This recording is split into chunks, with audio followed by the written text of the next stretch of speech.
Ini semua orang sini, jadi ketika bencana terjadi, it's our family, it's our friends, it's our communities. Right on. Okay. We don't parachute in, and that's why even though ini tuh bukan misinya kita, it become personal for a lot of us. Jadi ada 4 desa di satu kecamatan itu, 2 desa itu memang kami crossing langsung ke lapangan memang sudah habis. Aku dengar itu banjirnya sampai kayak tiang listrik gitu ya? Iya. That's crazy. Sebenarnya di sana sering banjir, cuman masyarakat tidak menyangka banjir kemarin itu sebesar itu. Kutablang ini adalah jembatan antara Biren dan Kabupaten Aceh Utara. Nah, di sini kondisi sekarang masyarakat untuk melewati jembatan Kutablang ini via boat. Jadi kalau kita klik satu titik, dia sebenarnya ada link beritanya. Jadi ada nama desanya, kapan kejadiannya, tanggalnya, bulannya, tahunnya, kabupaten, kecamatan, dan linknya, sumbernya lah kan. Ini dia kan sebut nama desanya, jadi kita titikin satu titik gitu kan, kita kumpulin sejak 2017 sampai yang 2025 belum mengcover yang kejadian ini sampai Oktober baru Bang. Oke, kita barusan meeting di kantor HK bersama ngobrol sama Wiza dan Harry yang benar-benar mengerti semua isu-isu yang di lapangan, dan aku sekarang pengen lihat secara langsung di lokasi.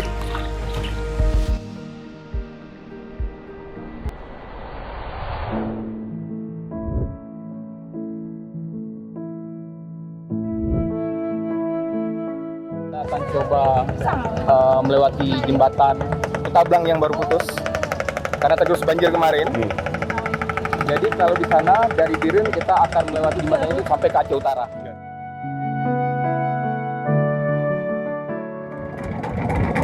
Jadi sebenarnya pas waktu banjir itu permukaannya itu penuh dengan kayu-kayu yang kayak uruk semua tembok dan kafe, restoran, pemukiman semua itu dihancurin gara-gara kayu-kayu itu ya.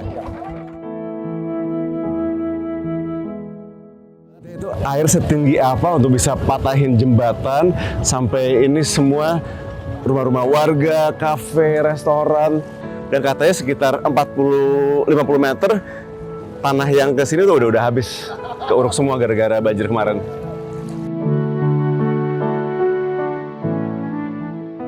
Hebat loh masyarakat di sini. Ini semua perahu-perahu yang ada di sini yang bantu nyebrang bolak-balik, makanan, penumpang, itu semua inisiatif dari orang-orang lokal semua.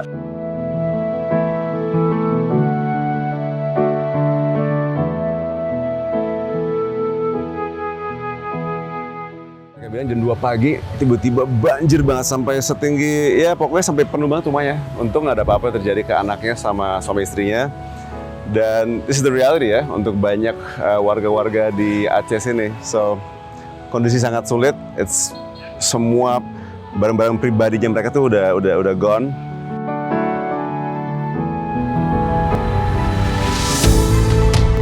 Untuk menuju Dusun Karangkuda, Desa Bunin Aceh Timur, membutuhkan waktu kurang lebih 9 jam perjalanan darat dengan situasi jalanan yang kurang kondusif akibat bencana banjir ini.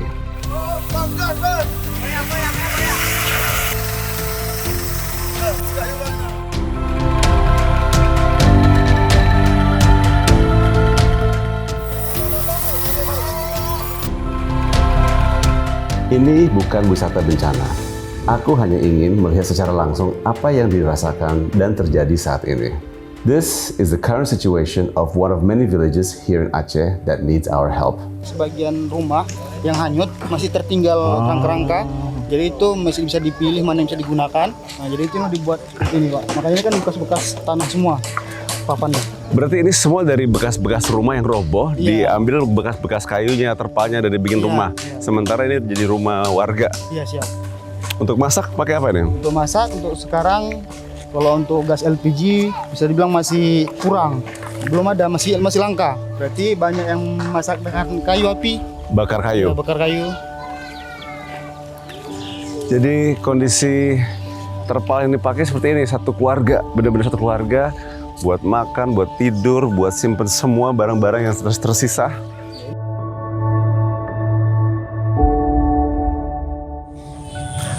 Jadi ini sekolahan Pak? Ini SD apa SMP atau? SD. Cuman SD aja? SD aja. Kondisi sekolah SD seperti ini.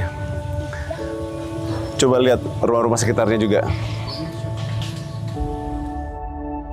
Untuk saat ini, hal-hal basic sangat dibutuhkan, seperti terpal untuk mereka bisa tidur tanpa kehujanan atau kepanasan. Listrik sebagai penerangan agar bisa beraktivitas seperti biasanya, makanan, minuman, pakaian, dan lain-lain.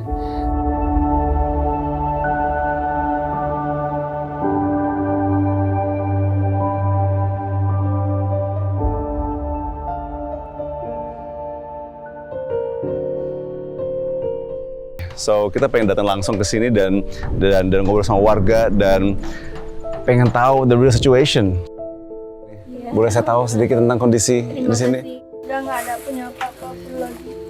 Jadi ibu kehilangan semua barang-barang ibu, rumah ibu. Habis. Rumahnya pun udah hanyut. Ibu udah berapa tahun tinggal di sini? Saya paling sedihnya saya orang baru kemari Pak. Baru 5 bulan.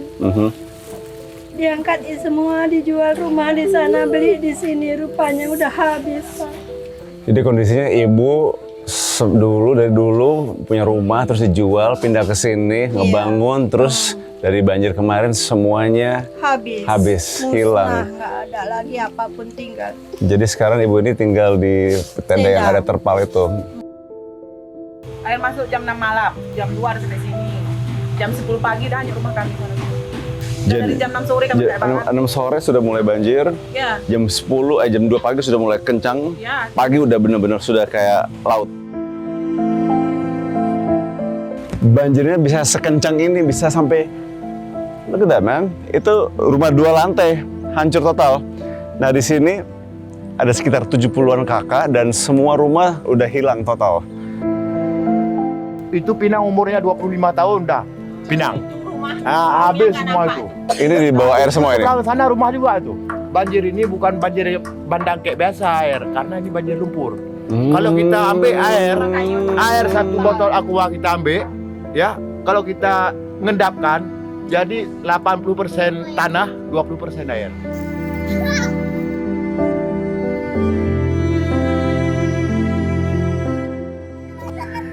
Ini walaupun ada bencana separah ini, yang penting masih bisa having fun. Lihat nih, anak-anak masih semangat dan masih bisa senyum loh.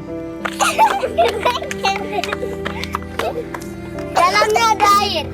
Oh gitu? Ada air. Keluar aja. It's so innocent, you know, like anak-anak tuh masih bisa cari kesenangan loh.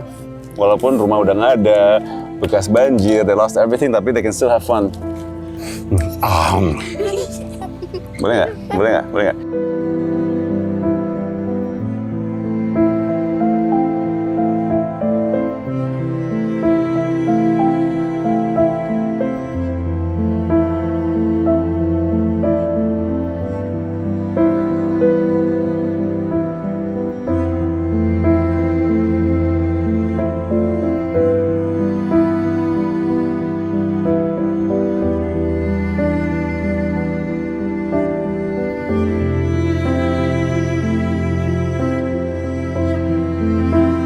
Oke, so setelah 4 hari kita makin dalam dan sekarang kita di Aceh Utara dan kita bisa lihat langsung nih dampak dari banjir kemarin.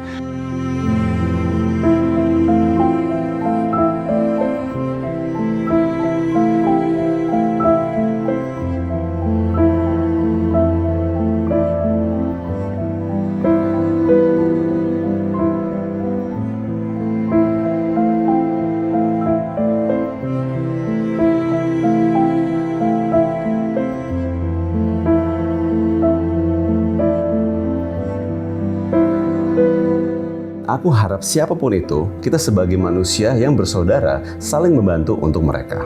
Tidak hanya di rekening yang aku share ini, di tempat donasi lainnya yang bisa dipertanggungjawabkan, silakan saja. Kita lakukan ini atas dasar kemanusiaan.